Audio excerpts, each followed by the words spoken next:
पसीने की पैसे की हमको बचाना है। यही एक मुहिम है, मतलब हमको गरीब जनता का पैसा को बचाना है इन रिस्पेक्टिव ऑफ गवर्नमेंट, किसी की भी गवर्नमेंट। नहीं तो कई इशू आपने देखा होगा ना, तो उसने क्या किया, बोला कि अगर आप सभी प्रकार से काम को इफेक्टिव ग्राउंड में इंप्लीमेंट करना चाहें तो आपको 7 वर्टिकल्स के ऊपर काम करने पड़ेंगे। तो जो पहला वर्टिकल है उसको बोलते हैं ताऊ। पुराने हरियाणा में ताऊ मीन्स बड़े लोग, तो हम बड़े लोगों से शुरुआत करा। ताऊ, ताऊ का फुल फॉर्म होता है थ्रेट एनालिटिकल यूनिट।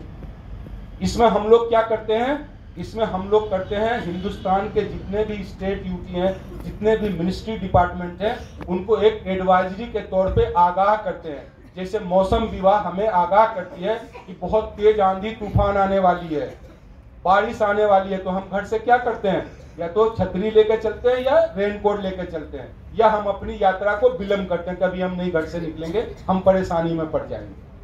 तो ये जो थ्रेट एनालिटिकल यूनिट है, इसके द्वारा हम टाइम टू टाइम सारे स्टेट यूटी और मिनिस्ट्री डिपार्टमेंट को आगाह करते हैं कि इस प्रकार के अभी थ्रेट चल रहे हैं। अभी है कि 401 नंबर से अगर कॉल आएगा और आपने रिसीव करा, वो कॉल डाइवर्ट हो जाएंगे। अब जो भी आपके जो मोबाइल में जो भी एक्सेस है वो सब वो बंदा के पास चला जाएगा। आपके पास न कोई ओटीपी आएगा न कुछ आएगा, और आपके पैसे पूरे खाली हो जाएंगे। तो हम इसको आगाह करते हैं इन्वेस्टमेंट का तौर पे, फेडेक्स के तौर पे, सेक्सटॉर्शन के ऊपर दुनिया भर के मोडस ऑपरेंडी है। 401। तो पहला हमारा ताऊ आपने समझ लिया, ये है only for the preventive measures. हम लोग स्टेट यूटी को डिफरेंट मिनिस्ट्री ऑर्गेनाइजेशंस को हम लोग बताते हैं। दूसरा जो वर्टिकल है उसको बोलते हैं NCRP portal, national cyber crime reporting portal. क्योंकि होता क्या है कि जब भी कोई क्राइम होती है तो आपको पुलिस थाने जाने की जरूरत पड़ेगी, लेकिन इसमें कोई पुलिस थाने की जरूरत नहीं पड़ेगी। अगर दुश्मन अदृश्य है तो हमको उसी तेजी से आपको काम करना पड़ेगा। तो क्या करोगे, www.cybercrime.gov.in पे आप अपने मोबाइल से, कंप्यूटर से, लैपटॉप से, जिस भी रीजनल लैंग्वेज में भी करना है, मान लो मैं तमिलनाडु से बिलोंग करता हूँ, हिंदी इंग्लिश नहीं आती है, आप उसी लैंग्वेज में कर दीजिए कि साहब मेरे पास ये धोखा हुआ है। तो सभी 36 स्टेट यूटी 24/7 इस पोर्टल के ऊपर काम करते हैं। और आपकी जानकारी के लिए अभी तक हमारे इस पोर्टल पे 28 लाख कंप्लेन रजिस्टर हो चुके हैं, जबकि बहुत सारे लोगों को कंप्लेन के बारे में पता भी नहीं होता। अगर मेरा 2000-5000 रुपया चला गया, हम सोचते करो मगजमारी करने की जरूरत नहीं, क्यों थाने जाने की जरूरत है।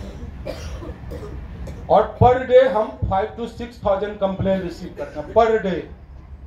तो ये एक पोर्टल वो प्लेटफॉर्म हमें प्रोवाइड कराती है कि male female irrespective of gender, आपको कहीं थाने जाने की जरूरत नहीं है। आप अपने घर बैठे बैठे कंप्लेन को रजिस्टर करें और उसका एक एक्नॉलेजमेंट नंबर मिल जाए।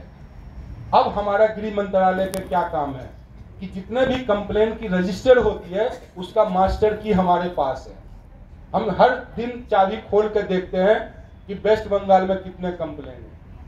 तुरंत वेस्ट बंगाल के नोडल को फोन करेंगे कि आपके स्टेट में इतने सारी कंप्लेन है, उस कंप्लेन के ऊपर क्यों नहीं एक्शन कर पाए, तो फटाफट एक्शन कर। ये पोर्टल हो गया। अब हो गया कि पोर्टल से भी हमको काम नहीं चलना है, क्योंकि जो फ्रॉडस्टर है वो फ्रैक्शन ऑफ सेकेंड में आपका पैसा एक बैंक से दूसरे बैंक, दूसरे बैंक से तीसरे बैंक फटाफट डाल देंगे। तो जब तक मैं कंप्लेन दर्ज करूंगा या करूंगी तब तक आपका पैसा निकल जाएगा। तो हमने और उसको आसान तरीका बना दिया कि अगर किसी को कंप्लेन करना नहीं आता है तो हमारी भारत सरकार की हेल्पलाइन नंबर है 1930, एकदम नोट कर लीजिए। हेल्पलाइन नंबर क्या है, 1930। अगर पैसे से, फाइनेंशियल फ्रॉड से रिलेटेड कोई भी मैटर हो, बिना समय गवाए हुए आप 1930 पे कॉल कर दीजिए। अब पैसा का ट्रांजैक्शन कैसा होता है, मान लो मेरा अकाउंट है एसबीआई में, मैं एक एग्जांपल दे रहा हूं, और मेरे को किसी भी वेबसाइट के ऊपर दिखा कि एप्पल का जो मोबाइल फोन है वो नए वर्ष के उपलक्ष्य में या 26 जनवरी के उपलक्ष्य में मैं उसको 20,000 में बेच रहा हूँ, और टाइम आपके पास में रह गया मात्र 1 घंटा, वो माइनस भी होते रहता 59, 58, 57।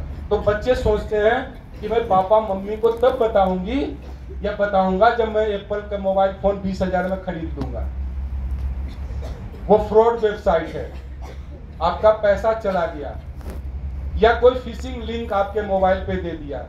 आपने देखा होगा कश्मीर फाइल रिलीज हुई थी, उसमें ये हुआ था कि सभी स्कूल कॉलेज बच्चे सभी को दिखाओ, तो फ्रॉडस्टर ने क्या कर दिया, उसका लिंक ही बना दिया, फिशिंग लिंक बना दिया, खोले आपका अकाउंट का डिटेल्स चले गए। तो फ्रॉडस्टर क्या करते हैं, किसी भी प्रकार से आपको फंसाते हैं अपने जाल में। जाल में फंसाने का उनका तरीका होता है अर्जेंसी क्रिएट करना, कि भैया आप 26 जनवरी तक नहीं लोगे तो ये स्कीम बंद हो जाएगी, आप जल्दी कर लो, 1 घंटे का समय रह गया है, ठीक है। या लालच देते हैं, मैडम आप 100 रुपया दोगे 1 लाइक का, मैं 200 कर दूंगा। आप सोचोगे मुझे लाइक में क्या दिक्कत है भाई, 100 रुपया मिल रहा, मैं तो दिन भर में 1000 लाइक कर दूंगी, तुम्हारा डाटा चला जाएगा। या आपको प्यार जाल में फंसाएंगे। अगर कोई मुझे बोले कि साहब आप शाहरुख खान दिख रहे हो, तो मुझे तो अपने आईना में मुझे दिखना चाहिए ना भाई, मैं शाहरुख खान नहीं दिख रहा हूँ, मेरे बच्चे बड़े हो गए, मेरे बच्चे के बच्चे हो गए, तो इसका मतलब कोई लड़की अगर मुझे ऐसे बोल रही है तो मुझे फंसा रही है। वो उसी के फंसाने में मैं उससे दोस्ती कर लेता हूँ, और दोस्ती करने में सारा डाटा उसके पास चला जाता है। तो आप देखो कि इस प्रकार की जो धोखाधड़ी है वो हमेशा इस प्रकार की, आप समझ लीजिए और इस चीज को गांठ बांध लीजिए कि दुनिया में फ्री में कुछ भी मिलने वाला नहीं है।